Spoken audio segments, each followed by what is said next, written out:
we're Katie and Craig, and you're at Crimson Cider Company. Right now we're standing in our tasting room, which is still under construction, but we're very close to the finish line. And we have an 1850s stone house that we're renovating into our tasting room. All the stone is exposed inside. It's really absolutely beautiful. And you're down here in Prince Edward County. Yeah. And what made you choose here for a space? Honestly, it was this stone house.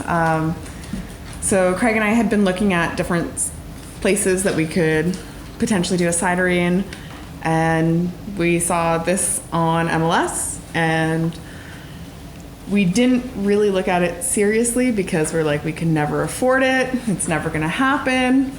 And I was like, I don't care. I'm going to book a showing. And that was the beginning of all of it.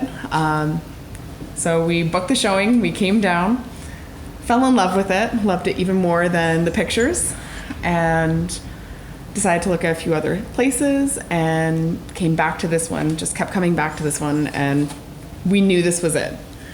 So we made an offer, said we'd figure out how to pay for it afterwards, and we were very lucky in the sense that they accepted our offer and we were able to figure out how to pay for it. Sold everything we had and went for it, basically. And if you, we'll have a couple photos of it. It's obviously not quite done here, but you can see the core of it, and it's a gorgeous space, and you've featured it in your logo, right? Yep. So the Stonehouse is actually our logo. There used to actually be stairs just where we're standing here, but those actually came down the other day, yesterday, right? Yesterday. Yeah. So we're going to actually be doing a little time-lapse video on our Instagram with those coming down. We'll be posting that very shortly. And we have done everything from building the new bathrooms, the staff area. We've created the chalkboards, all the bars. We're building everything ourselves. So it's really a all-in project. A labor of love, as they say. Labor of love. Lots of sweat equity. Yeah. And then the rest of the property is all yours. And Yes, what it is. else do you have here on site? So we actually came to the county last summer. We took possession last summer, and since then we have built a 2,000 square foot production building, which is where we're making all of the cider in. We've renovated this, or still are renovating this, being the stone house, as well as our house. So everything's here. We've planted 5 acres of trees, and we're now farmers of trees and Tree farmers. cider makers, and pretty soon we'll be working in the tap room and selling cider to the public. So was there a change, a reason, something that sparked everything? Opportunity. It was definitely opportunity. I had my own business prior to this, and so I knew I could kind of go anywhere. I wasn't tied to one area. Craig. I worked for a bank and left after many years, and thought, okay, this is a great opportunity to look at a new venture, and this is what we came up with. And by we came up with, he means we were sitting in a bar drinking cider, and I was like, let's make a cidery. And Well, it kind of happened. it kind of happened. So no previous experience, or had you been sort of dabbling with homebrew and all that? We had homebrewed, Yeah, for years. but not on a commercial scale.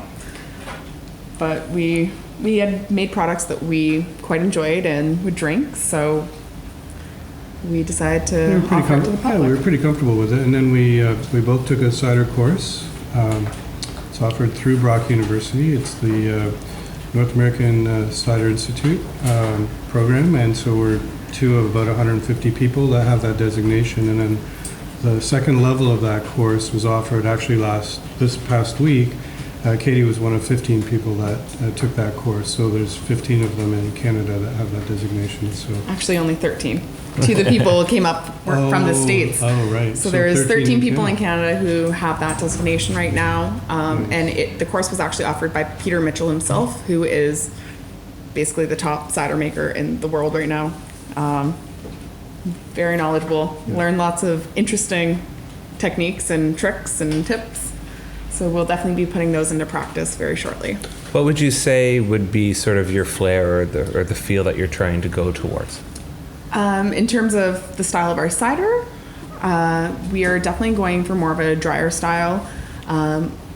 Very clean, crisp, refreshing, not sweet. We will have a couple sweeter offerings, but a really classic, seasonally flavored cider is what we're going for. So we're going to be constantly rotating 3 flavors.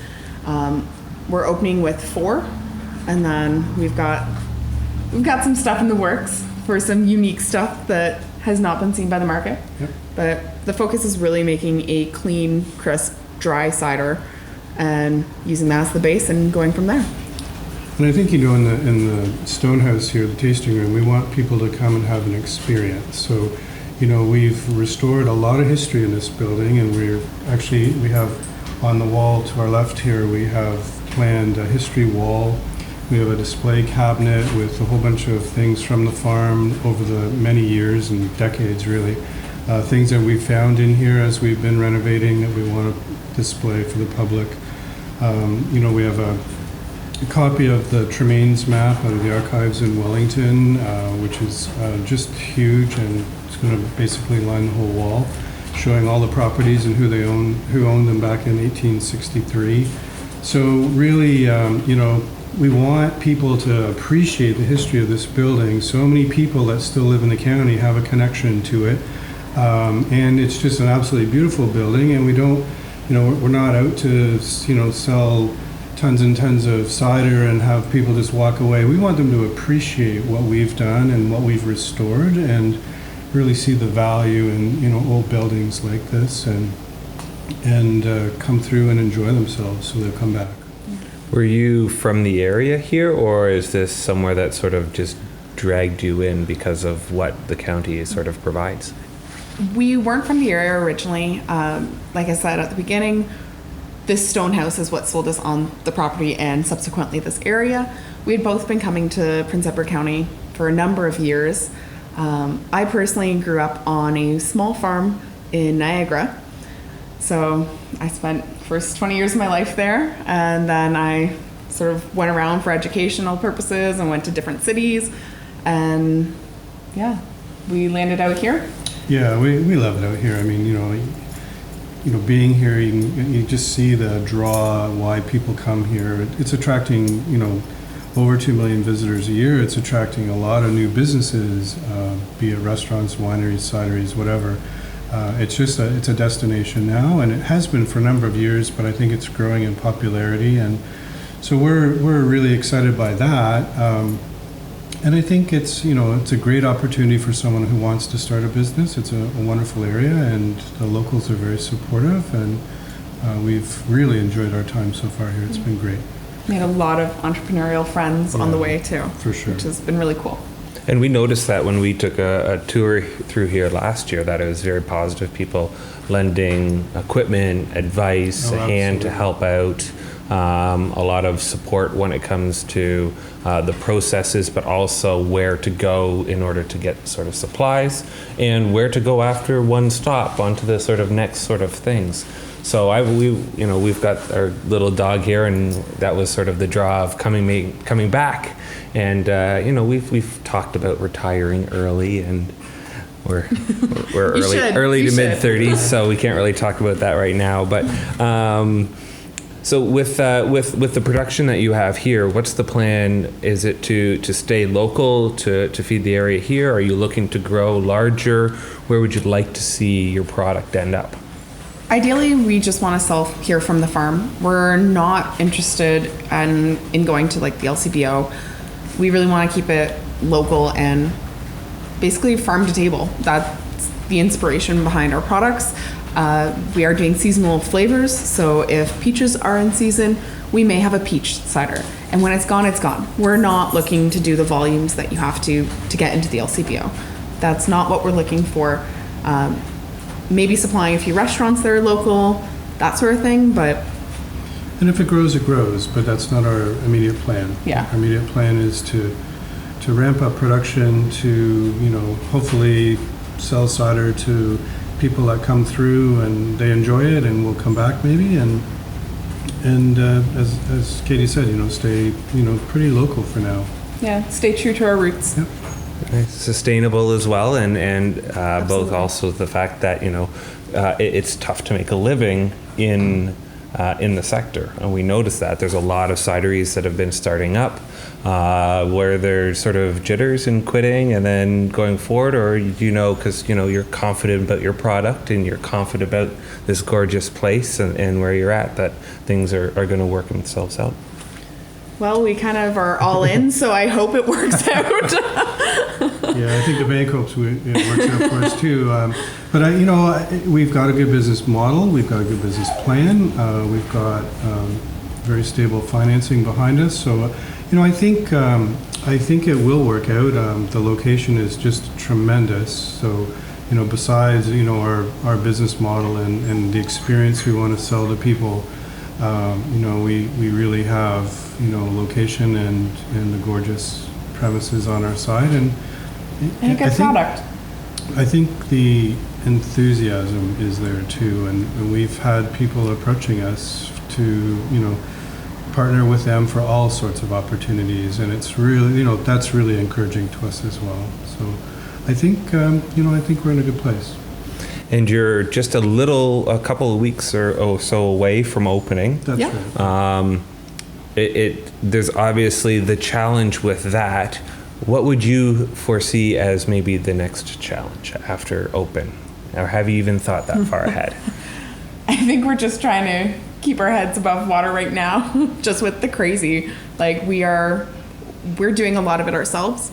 So we're building the bars. We're doing everything handmade. Like you can see the chalkboard and the niches. That all got finished out this week.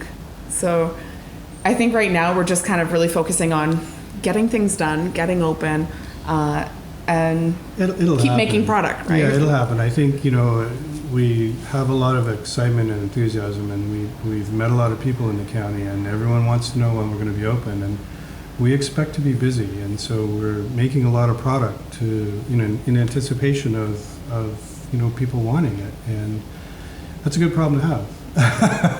If that's a problem, it's a good problem to have. So. Day by day, it sounds like it. Yeah. So best of luck. And when would you say you believe you're hoping to open? We're hoping to have our grand opening July 29th, so the Canada Day weekend this year. If all goes well, we will be open. Yep. But you'll have to stay tuned to our Instagram page and our Facebook page. We'll be posting all of the information, exact times. We're going to do some interesting event stuff, like giveaways and prizes and stuff for that grand opening. So. Great. Katie, Craig, thank you so very much. Thank you.